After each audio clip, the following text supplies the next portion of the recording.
Hey BookTube, it's Samantha, and here is the long-awaited video that I have been trying to film for weeks now, and now I'm finally able to do it. I did a little research. I had already filmed this once before, like probably a month ago, and I realized that as I was filming it, I wasn't 100% confident in what I was saying. I couldn't remember exactly why I DNF'd these books, and I felt like I was mixing them up. So I took some time, actually got my hands on the books that I was confused about, did a little research so that I could give you the accurate info that you deserve. As I'm talking about these books, I will say there are some books that I am willing to try again, but there are some books I'm more willing to try than others. I would say that I'm willing to retry all of these books, but some of them you're gonna have to convince me a little bit more than others. And we'll get to those reasons in this video. But first of all, I wanna say that none of these are any particular order. So they're not ranked or anything. I'm just gonna talk about them as they come up to me. So why don't we start? First one we're gonna talk about is one that I actually own. I ended up giving away all the rest of the book, so I'll be putting a pretty little picture here. But I figured since I have this book, might as well talk about it. And that is The Long Walk, written by Stephen King under the name of Richard Bachman. I have heard amazing things about this book. My mom loves this book, and my mom and I have pretty similar tastes. So if she likes it, high chances are I'm gonna enjoy it too. And I've also heard from other people, including some of you there in the comments, have also recommended this book. I have started this book 2 times now, and I always stop at about the same spot. I don't know why. I think I get through the first chapter. I think that's what happens. The first chapter is about 30 pages long, which is a little long for me, even though it's a little book. I don't know. Maybe I'm just coming up with excuses, but I get through the first chapter and then I never pick it up again. I'm sure it's good. I don't need much convincing on this. It's why I still have it on my shelf. I know it's a good book, but I have DNF'd it twice. So maybe it's all about timing.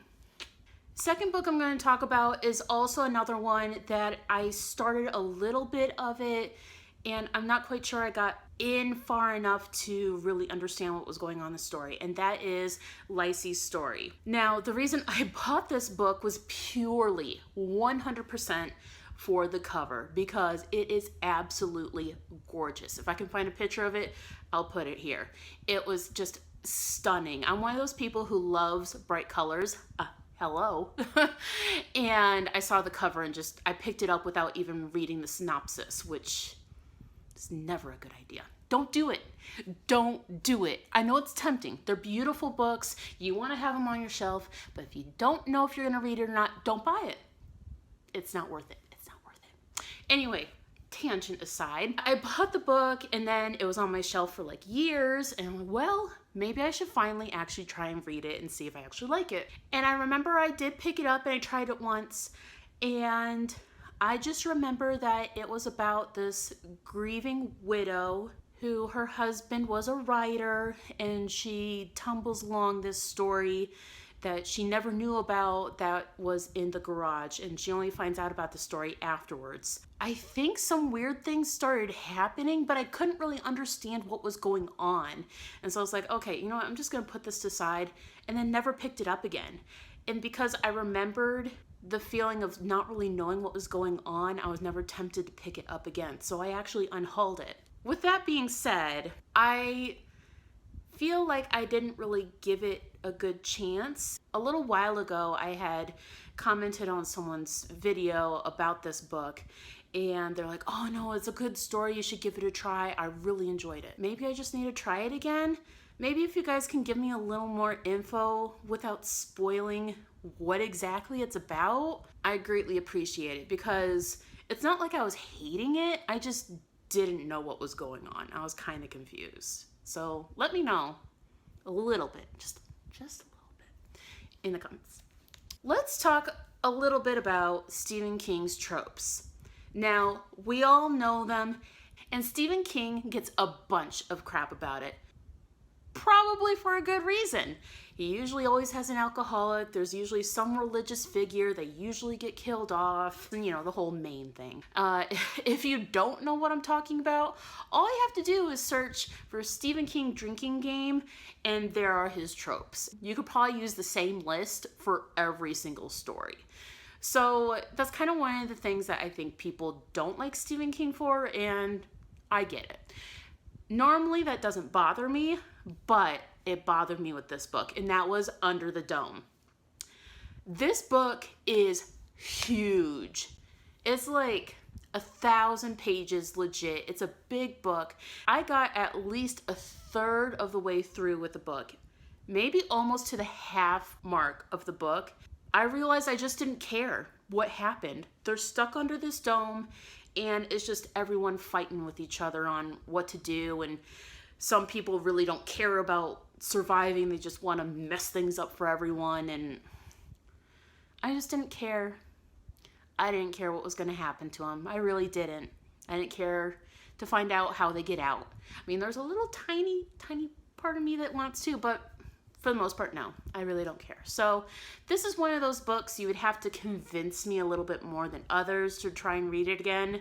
Because one, it's thick. I already have a bunch of thick books on my shelves. I don't need any more if I'm not going to love it, okay? And second of all, the tropes just really got to me with this book. I think it was more tropey than his other ones, and the character development just wasn't there as much as it is with his other works. This next book is one of the books that I had to borrow it from the library in order to understand or to remember why I DNF'd it. And I'm glad that I did that, because I was going to say something else that was not accurate. Well, I am talking about Cujo. I think everyone loves Cujo, so let me explain. Everyone knows what Cujo's about. It's about this rabid dog killing people, okay? If you didn't know that, I mean, spoilers?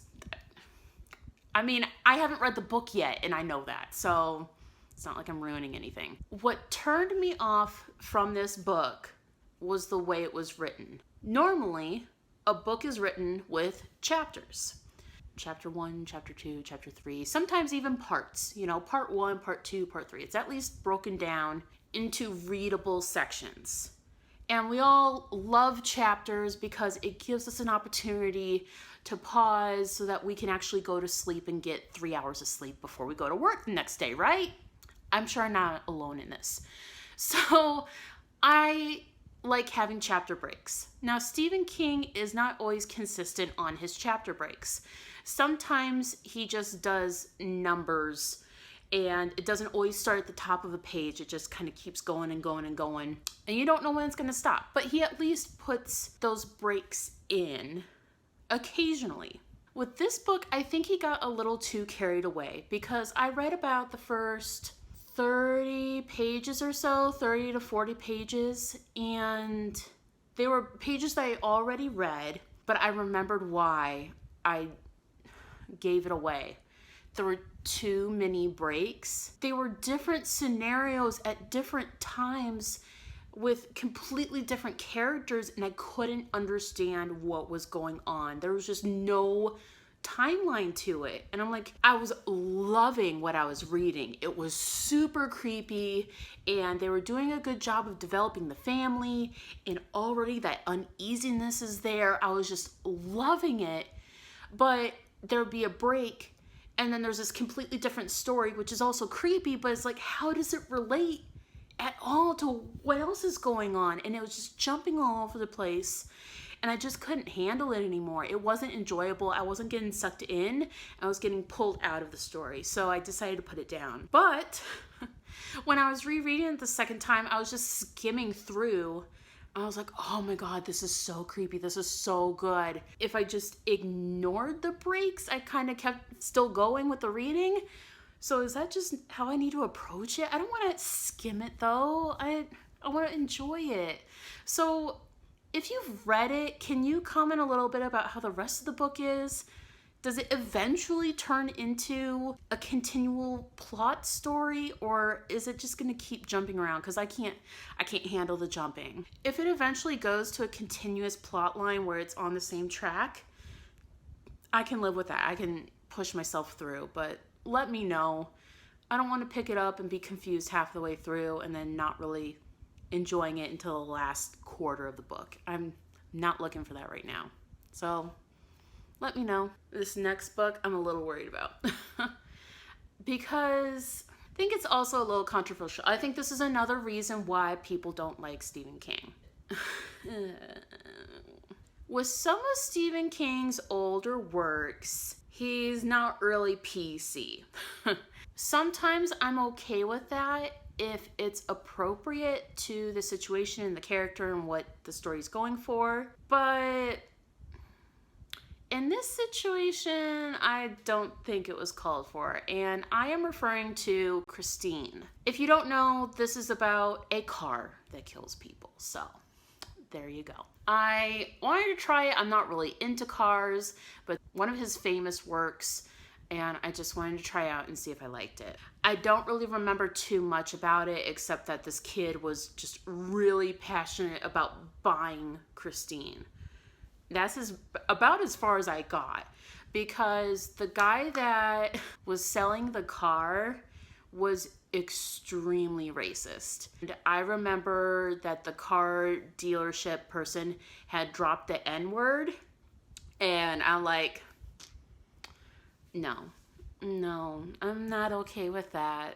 And it's not even like the main character was black or anything. The main character was white, and the car salesman is white, and for some reason, the N-word gets dropped, and I just didn't feel like it was needed. And for Stephen King, like, that's why I was like so disappointed in it, because Stephen King is so good at developing characters. And I feel like he would be able to develop a racist character if that's what he really desired.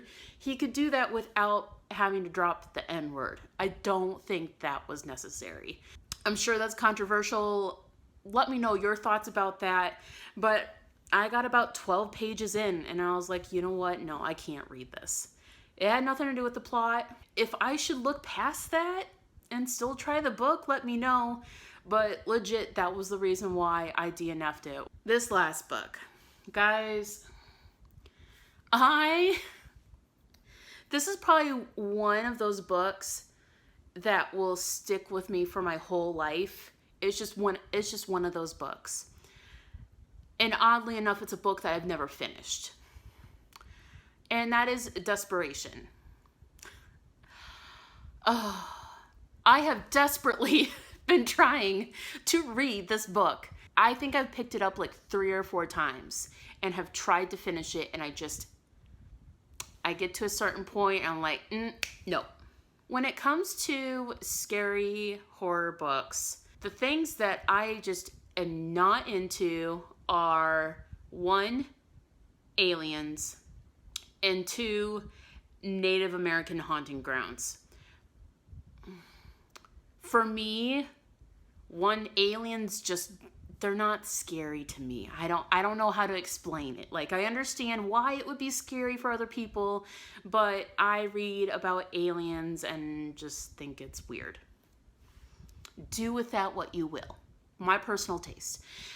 When it comes to the Native American burying grounds, like, causing issues and everything, I think it's more of a cop-out. It's not anything about being against Native Americans or anything, or like it's not accurate and nothing like that. I just think it's a cop-out.